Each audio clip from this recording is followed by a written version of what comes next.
What's up, Dolphins? Travis Wingfield with you guys here, MiamiDolphins.com. We're joined by Bucky Brooks, NFL Network, and the Move the Sticks podcast. Bucky, thanks for joining us. Hey, thanks for having me. Yeah, it's no problem. Well, I want to get your first perspective on you're a former scout in this league. What's the number one thing a scout can accomplish this week here in Indianapolis? There are a couple of things that a scout can accomplish. One is getting around the players. Like, we've done all the tape work, we've seen them on film, but we may not have had many interactions with them. So now getting a feel for the player, how they're going to fit into the locker room.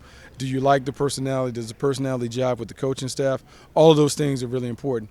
Yes, we will also get the medical information and all that stuff. The doctors and trainers, they'll take care of that. But the most important part is to get a feel for the player and how he kind of fits the culture of the locker room. And another thing we talk about on your Move the Sticks podcast, your co-host Daniel Jeremiah said the receiver class could have as many as 23, 24 receivers in the top 3 rounds. What's another position group to you that has similar depth to the wide receiver group? The cornerback class is pretty solid. It may not have the top end players in terms of the depth like the wide receivers, but there are a ton of cornerbacks that will play. People will talk about Jeffrey Okudah, C.J. Henderson, Trevon Diggs. You go a little deeper, there are plenty of guys, Damon Arnett, that can play. And so I think it comes down to what do you like, what are you looking for. The big thing is, in scouting circles, they talk about trying to find a 6-foot corner. Well, in this class, there are a ton of 6-foot corners that are 200 pounds that can match up with some of those big bullies on the outside. And so a lot of DB coaches, a lot of defensive coordinators are excited about what the class could bring. And you mentioned Trevon Diggs. He actually comes off the board to the Dolphins in your second mock draft up on NFL.com right now. I want to go over that mock draft with you here real quick. You got Tua Tagovailoa, number 5 overall. What's your feeling about Tua in that position and possibly his fit here with the Dolphins? Well, I think it's a great fit. I think it's a great fit. I think he's a terrific person. I think the character kind of shows when you get around him. We've seen him handle the media days and those things. He can play. I call him the left-handed version of Drew Brees.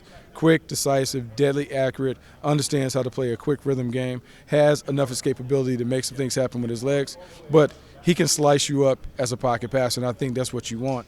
The big thing for Tua, obviously, is the injuries. Can a team be patient enough to let him fully heal up, let him develop? Maybe he's redshirted for a year. But I think if you let him redshirt for a year, you could get a star player. And you have Trevon Diggs coming off number 18. What's the thing about him that most makes you attractive to the Miami Dolphins at pick 18?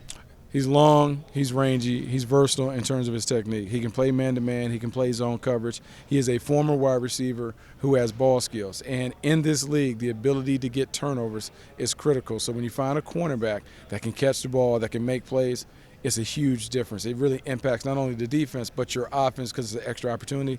He has that ability. He'll tackle.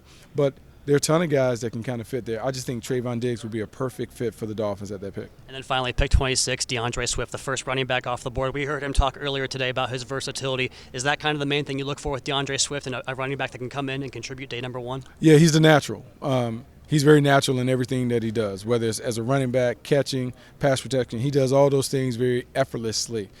Big-time player. I know people kind of wonder, should we take a running back in the first round? I think his talent merits being a first-round pick. He is a game changer, a guy that to me is a day-one starter.